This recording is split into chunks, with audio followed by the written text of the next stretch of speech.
Binalita natin kahapon ng post ni Mario Barrios. Nag-comment dito si Sean Gibbons mga tol. Sabi ni Sean Gibbons, maganda raw ang katawan ni Mario Barrios pang magazine. Pero hindi raw ito makakatulong sa panga ni Barrios. Sinundan naman ito ni Memo Heredia mga tol.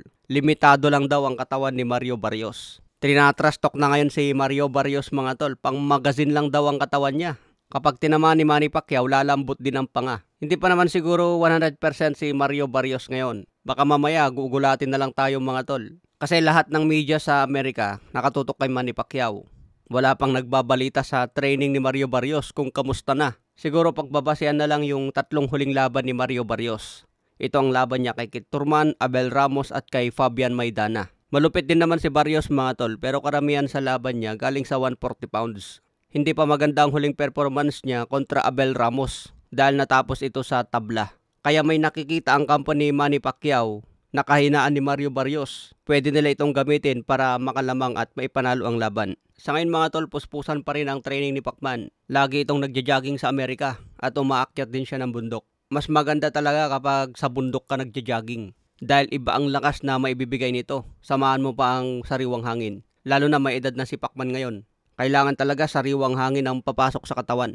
Kahit marami ang duda sa kakayahan ni Manny Pacquiao ngayon, marami pa rin ang umaasa na magbigay ng upset si Pacman. Kaya ngayong July 19 mga tol, baka gugulatin tayo ni Manny Pacquiao kung magbigay ulit ng isang panalo. Samantala may isang post na kumakalat sa Facebook. Magiging undercard daw si Mark Magsayo kontra Hernandez ngayong July 19. Kaya tinanong natin ito sa mga trusted source natin mga tol. Hindi pa raw ito kumpirmado. Kaya yung mga kumakalat sa Facebook, fake news po yan. Antayin ang Viva Promotion na mag-announce kung matutuloy na undercard si Mark Magsayo.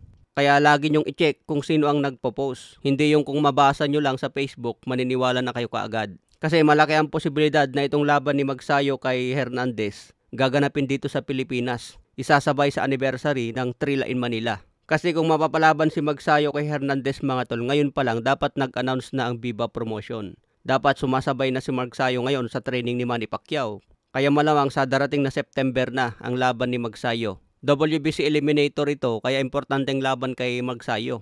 Kung manalo siya kay Hernandez, siya na ang magiging mandatory ni Oshiaki Foster. Sa ibang banda naman sa ngayon, number 1 na ulit si Sam Goodman sa WBO. Bumalik sa number 2 si Wonderboy Martin.